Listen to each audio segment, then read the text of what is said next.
Hello guys, welcome to our channel name Urdu by Adeel. आज की इस वीडियो में बात करेंगे अब्बीर नाम के बारे में कि अब्बीर नाम का मीनिंग क्या होता है और अब्बीर नाम वाले लड़के किस तरह के होते हैं। तो प्लीज़ वीडियो को फुल देखिएगा और अगर आप हमारे चैनल पर नए हैं तो चैनल को सब्सक्राइब कर लीजिएगा और साथ वाले घंटी वाले बटन पर जरूर क्लिक कीजिएगा ताकि आपको आने वाली वीडियो की नोटिफिकेशन मिलती रहे। स्टार्ट करते हैं आज की वीडियो। अब्बीर नाम के मीनिंग होते हैं शाही घराने का नाम।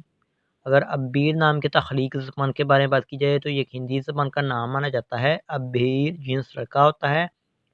अगर अबहीर नाम के मज़ाहिब के बारे में बात करें तो ये एक हिंदू मज़ाहिब से नाम रखता है। अब्बीर नाम के हामी नंबर 2, 7 और 9 होते हैं और अबहीर नाम का बेहतरीन वक़्त 7 AM से लेकर 9 AM तक होता है। अबहीर नाम के मौफ़िक दिन में मंगल और जुमेरात भी शामिल होती है।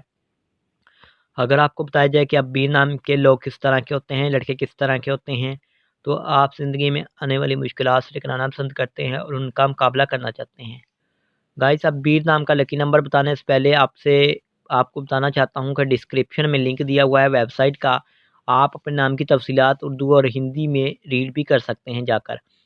अब्बीर नाम के हाकम शहर में मरीज़ शामिल होता है और अब्बीर नाम की मुफ़ीदातों में तांबा और लोहा भी शामिल होता है। अबहीर नाम के मौफ़िक रंग में सुरख और बनफशी रंग शामिल होता है। अबहीर नाम के मौफ़िक पत्थर में रूबी भी शामिल होती है। अगर आपको बताया जाए कि अबहीर नाम का मतमादल मौफ़िक पत्थर कौन सा होता है तो मतमादल मौफ़िक पत्थर में हीरा भी शामिल होता है। उम्मीद करता हूँ कि आज वीडियो आपको पसंद आई होगी। लाइक कीजिएगा, वीडियो को शेयर कीजिएगा और हमारे चैनल को ज़रूर सब्सक्राइब कर लीजिएगा ताकि आपको आने वाली वीडियो की नोटिफिकेशन मिलती रहे।